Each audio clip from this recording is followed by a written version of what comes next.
આપણે સૌ સફળતા પાછળ ભાગીએ છીએ, પણ શું ક્યારેય વિચાર્યું છે કે કદાચ આપણો અભિગમ જ ખોટો હોય? શું થાય જો સફળતાનો પીછો કરવાને બદલે આપણે તેને આપણી તરફ આકર્ષિત કરી શકીએ? પ્રખ્યાત વિચારક જેમ રોહનનો આ જ શક્તિશાળી વિચાર છે, અને આજે આપણે તેને જ ઊંડાણપૂર્વક સમજીશું. આ એક વાક્ય આખી રમતને બદલી નાખે છે. સફળતા કોઈ એવી વસ્તુ નથી જેનો તમે પીછો કરો. સફળતા એક એવી વસ્તુ છે જેને તમે જેવા વ્યક્તિ બનો છો તેનાથી આકર્ષિત કરો છો. એટલે કે ફોકસ શું મેળવવો તેના પર નહીં, પણ કેવા બનવું તેના પર હોવું જોઈએ. તો આ સમજૂતીમાં આપણે શું શું જોવાના છીએ? આપણે શરૂઆત કરીશું ધ અટ્રેક્શન ગેમથી. પછી સફળતાને આકર્ષિત કરતા વ્યક્તિત્વના 3 મુખ્ય આધારસ્તંભો જોઈશું: આપણી આંતરિક રમત, આપણી બાહ્ય રમત અને આપણું પર્યાવરણ. અને છેલ્લે આપણે સમજીશું કે આ એક જીવનભરની યાત્રા કેવી રીતે છે. તો આ આકર્ષણની રમત શરૂ ક્યાંથી થાય છે? વેલ, એનો પાયો એકદમ સિમ્પલ પણ ખૂબ જ શક્તિશાળી છે: પોતાના જીવનની 100% જવાબદારી લેવી. આનો સીધો મતલબ છે કે બીજા પર દોષ ઢોળવાનું બંધ, બહાના બનાવવાનું બંધ અને બસ એક્શન લેવાનું શરૂ. જેમ રોહન એક યુવાનની વાત કરે છે જે પોતાની નોકરીની ફરિયાદ કરતો હતો. જીમે તેને પૂછ્યું, તો તું આ વિશે શું કરી રહ્યો છે? અને પેલો યુવાન એકદમ ચૂપ થઈ ગયો. વાત એમ છે કે સફળ લોકો પરિસ્થિતિ બદલાય તેની રાહ નથી જોતા. તેઓ જાતે પરિસ્થિતિ બદલવા માટે રસ્તો બનાવે છે. ચાલો હવે વાત કરીએ પહેલા અને સૌથી અગત્યના આધારસ્તંભની, ધ ઇનર ગેમ, એટલે કે આપણી આંતરિક રમત. કારણ કે કોઈપણ મોટી સફળતાની શરૂઆત બહાર નહીં, પણ આપણી અંદરથી થાય છે.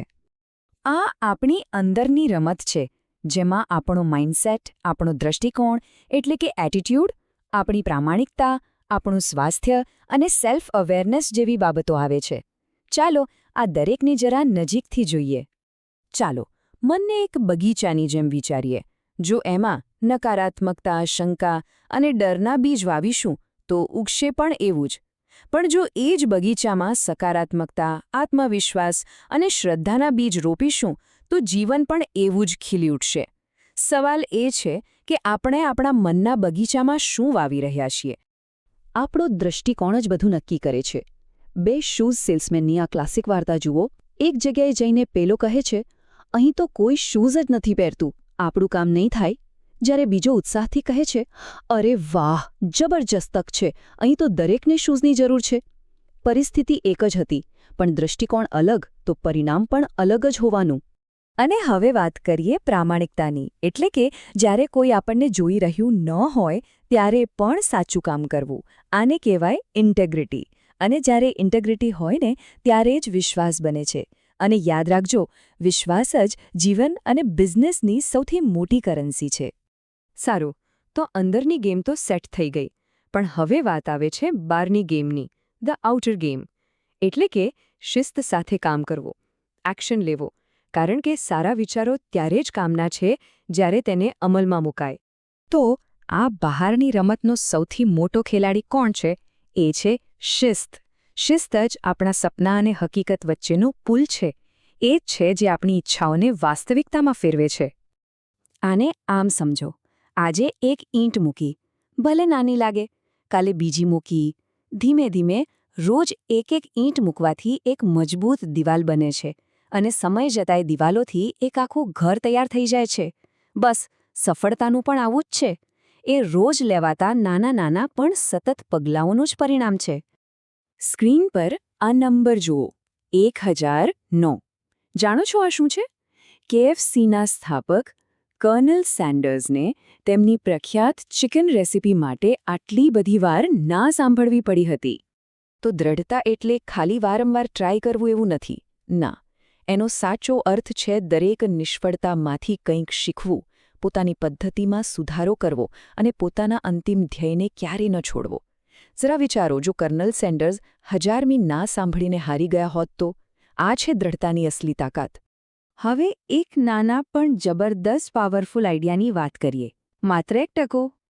કલ્પના કરો કે રોજ, બસ રોજ, ફક્ત 1% વધુ સારું પરફોર્મ કરવામાં આવે તો 1 વર્ષના અંતે શું પરિણામ આવે? જવાબ કદાચ ચોંકાવી દેશે. 37 ગણા. હા, 1 વર્ષમાં 37 ગણા વધુ સારા બની જવાય છે. આ છે કમ્પાઉન્ડિંગની શક્તિ, જે આપણા નાના, દૈનિક પ્રયત્નોને સમય જતાં અકલ્પનીય પરિણામોમાં ફેરવી દે છે. ચાલો, હવે આપણે છેલ્લા અને ત્રીજા આધારસ્તંભ પર આવીએ, અને એ છે આપણું પર્યાવરણ, એટલે કે આપણી આસપાસના લોકો, વિચારો અને માહિતીને સમજી વિચારીને પસંદ કરવા. જીમ રોહનનું એક બહુ જ ફેમસ વાક્ય છે, અને એ ખરેખર વિચારવા જેવું છે. તમે એ 5 લોકોની સરેરાશ છો જેની સાથે તમે સૌથી વધુ સમય વિતાવો છો. એક ક્ષણ માટે અટકીને વિચારો, એ 5 લોકો કોણ છે? તો સવાલ એ પૂછવાનો છે કે જે લોકોની સાથે આપણો મોટાભાગનો સમય જાય છે, શું તેઓ આપણને વધુ સારા બનવા માટે પ્રેરણા આપે છે?